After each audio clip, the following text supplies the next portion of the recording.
আসসালামু আলাইকুম ভিউয়ার্স। আজকে আমি লাকড়ি চুলায় রান্না করছি। আজকে পাবদা মাছ ভুনা করব। কাউকে আমি রেসিপি শেখাচ্ছি না, সবার সাথে একটু আমার রান্নাবান্না শেয়ার করার চেষ্টা করছি। পাবদা মাছ ভাজবো প্রথমে, এজন্য সরিষার তেল দিয়ে দিলাম।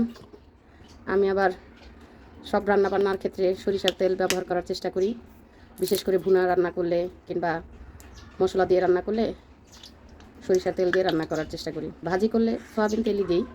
এখন এক এক করে মাছ ভেজে নেব।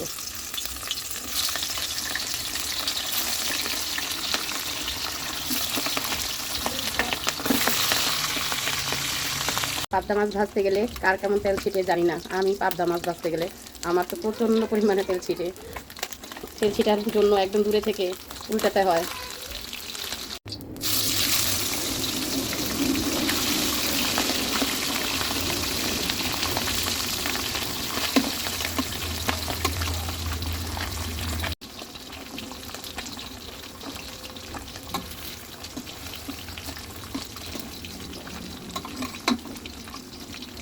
এগুলো হয়ে গেছে, এখন উল্টে দেব। এত ছিটে কেন ওই মাছ, আল্লাহ জানে, নাকি আমারই ছিটে, আল্লাহই জানে।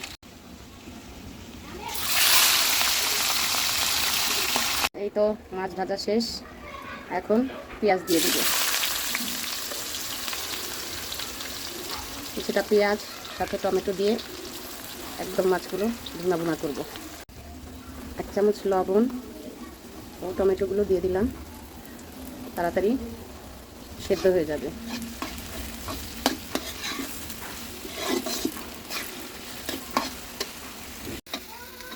এই তো পেঁয়াজ ভাজা হয়ে গেছে, এখন একটু রসুন বাটা দিব আর কিছু মশলা দিয়ে দিব।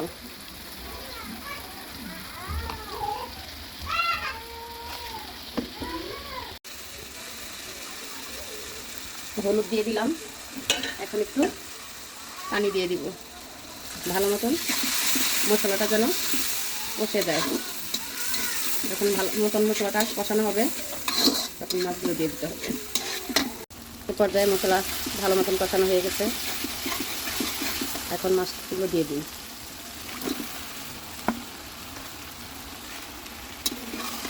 সামান্য একটু পানি অ্যাড করব আর ধনিয়া পাতা কাঁচামরিচ দিয়ে নামিয়ে নেব।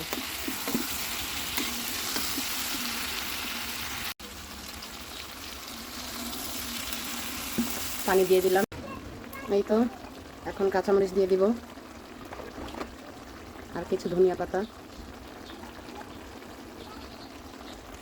দিয়ে দিয়েছি। আর 1 মিনিটের মতন জাল হচ্ছে, এখন নামিয়ে নেব।